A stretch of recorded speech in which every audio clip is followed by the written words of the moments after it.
औज़ुबिल्लाहि मिनश्शैतानिर्रजीम बिस्मिल्लाहिर्रहमानिर्रहीम। सैयद तौसीफ़ हाशमी एडवोकेट आपसे मुखातब हूँ।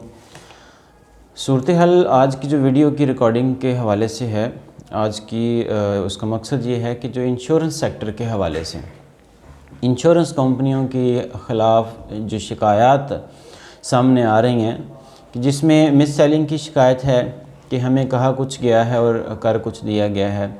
टर्म ऑफ पॉलिसीज़ के हवाले से मुख्तलिफ़ इख्तिलाफ़ात आ जाते हैं। इसके अलावा चीटिंग का फैक्टर जो है वो नुमायाँ होता है। तीसरा जो फ्रॉड है वो किस तरह से हो रहा है इन कंपनियों के हवाले से, यानी कंपनियों का नाम इस्तेमाल करते हुए मुख्तलिफ़ एजेंट्स जो काम करते हैं या जो क्लाइंट होते हैं वो उसमें जो अनपढ़ लोग होते हैं उनको टर्म्स एंड कंडीशन का पता नहीं होता, उसके हवाले से भी जो लोग प्रॉब्लम क्रिएट करते हैं या उनको फ्रॉड की सूरत में या उनको चीटिंग की सूरत में उनके पैसे जो हैं वो खुर्द बुर्द कर लेते हैं। इन सारी सिचुएशंस के अंदर उन शिकायत के हवाले से जो फोरम हैं उनके हवाले से हम बात करेंगे। तो आजकल इंश्योरेंस कंपनियां दो हवालों से काम कर रही हैं। एक उनके एजेंट जो हैं एक उनके एजेंट जो हैं वो फील्ड के अंदर काम करते हैं और डोर टू डोर जाके या पर्सन टू पर्सन जाकर अपनी जो पॉलिसीज़ होती हैं, कंपनी की जो प्रोडक्ट्स होती हैं उनको सेल करते हैं, उनके हवाले से लोगों को अवेयर करते हैं। इस हवाले से काम करती है। दूसरा चैनल जो कंपनीज़ का आजकल इंश्योरेंस कंपनीज़ का वो ये है कि वो बैंक्स के थ्रू बैंक्स को अपना पार्टनर बनाकर इंश्योरेंस सेल कर रहे हैं। तो ये दो बेसिकली सेक्टर हैं, पार्टनर हैं इनके इंश्योरेंस कंपनियों के, जिसके ज़रिए ये इन चैनल्स के ज़रिए लोगों तक ये पहुँच रहे हैं। अब नो डाउट इंश्योरेंस सेक्टर एक बहुत पावरफुल सेक्टर है और बड़ा बेनिफिशियल सेक्टर है।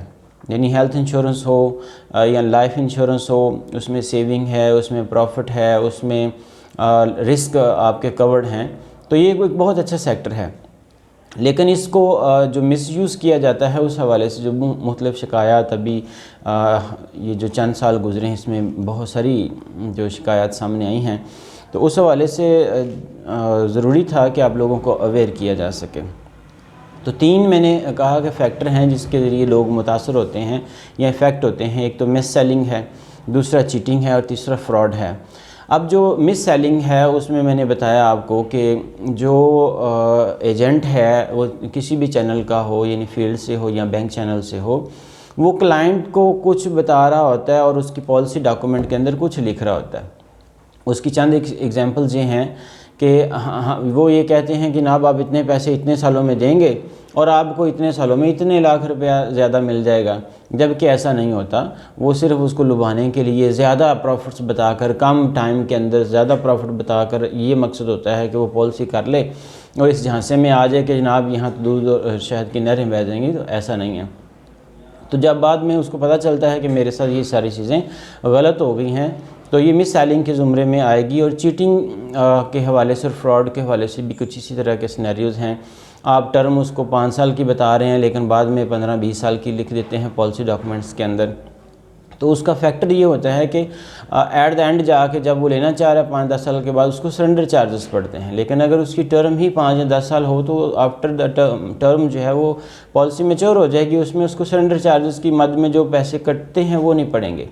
तो ये 3 तरह के फैक्टर हैं जो लोगों की शिकायत सामने आ रही हैं। इसके अलावा भी कुछ हैं, लेकिन बहरहाल मोस्ट इम्पॉर्टेंट यही चीज़ें हैं। इसके अलावा कंपनीज़ ने इन्हीं फ्रॉड्स को जो है ना ओवरकम करने के लिए एक बड़ा अच्छा सिलसिला शुरू किया था, CBC का, कॉल बैक कन्फर्मेशन का।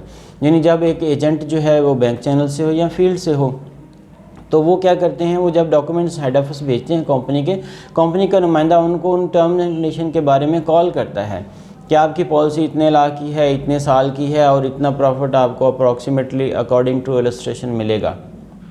तो इन सारी सिचुएशन में वो एक कॉल बैक कन्फर्मेशन करते हैं जिसके ज़रिए बहुत हद तक इन चीज़ों पर काबू पाया गया। लेकिन यहाँ पे मसला ये होता है कि क्लाइंट को बताया जाता है कि जनाब आपकी पॉलिसी 5 साल की होगी, आपको अगर कोई 10 साल का भी कहेगा तो कोई मसला नहीं है, आप कह दीजिएगा ठीक है, क्योंकि 5 साल बाद भी लेना चाहेंगे तो आपको मिल जाएगी।